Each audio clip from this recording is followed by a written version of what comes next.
Hello, so this is going to be a very messy, sloppy, very quick and honest review of the Kat Von D Shade and Light Eye Contour Palette. This is the packaging.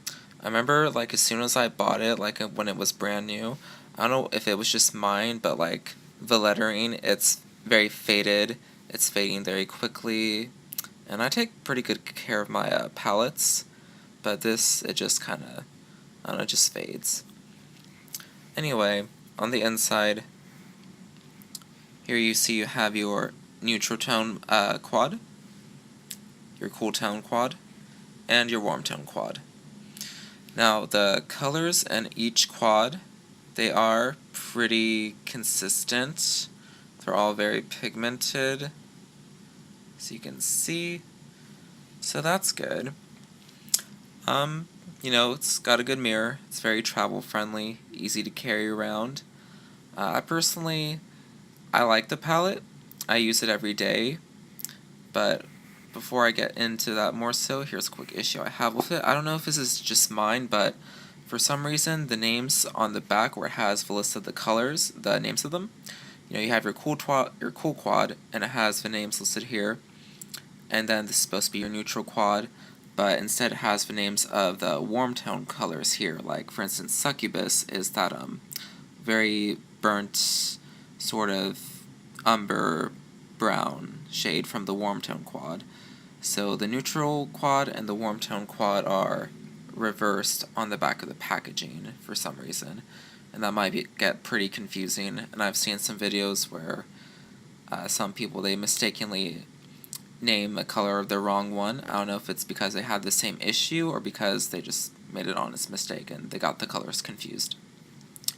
Overall, it's a good palette. I like it. I use it every day, but that's really only because I bought it when I was still fairly new to makeup and getting into it, and I was feeling very bourgeoisie, and I wanted something, from Sephora, brand name, expensive.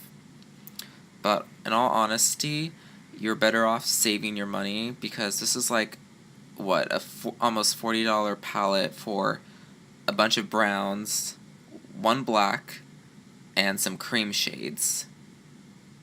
And I know the argument for it is, oh, well, it's pigmented, it's high quality, and they're all matte. But honestly, you can build up any cheap drugstore palette to be just as pigmented. And a lot of drugstore palettes, even if they're shimmer or matte, they're not really noticeable enough to someone just looking at you. You'll probably be the only person to notice. So yeah, my honest opinion is to save your money and just get a cheap drugstore palette. I'm pretty sure Maybelline has a palette with basically all these colors. I think it's their nude palette or something like that. And I remember there was big controversy because Kat, she got into a big tiff with, I think it was Makeup Revolution, because they basically ripped off and they tried to dupe the palette, but they made a palette that looked identical to this in every way, basically, or as identical as they possibly could, while still having it be cheaper. And they had a neutral quad, a cool quad, a warm quad, and everything was the same, and it caused a little bit of controversy with Kat, and she was all upset because people stole her intellectual property or whatever. But I mean, I'm sorry, Kat, but you did not invent the color brown. You did not invent various shades of brown that have been used in makeup for fucking forever. So, I haven't tried the Makeup Revolution version of this, but from what I've seen of it online, even though people say the colors are a bit chalkier, you're probably better off just getting that because it may feel and look chalky to you in person, but to other people looking at you, they're probably not going to tell the difference.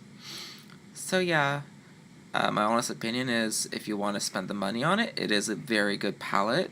I use it every day. And if you don't want to buy it, definitely save your money because you're just wasting $40 on various shades of brown. Let's be honest. And there's my sloppy, quick review of this.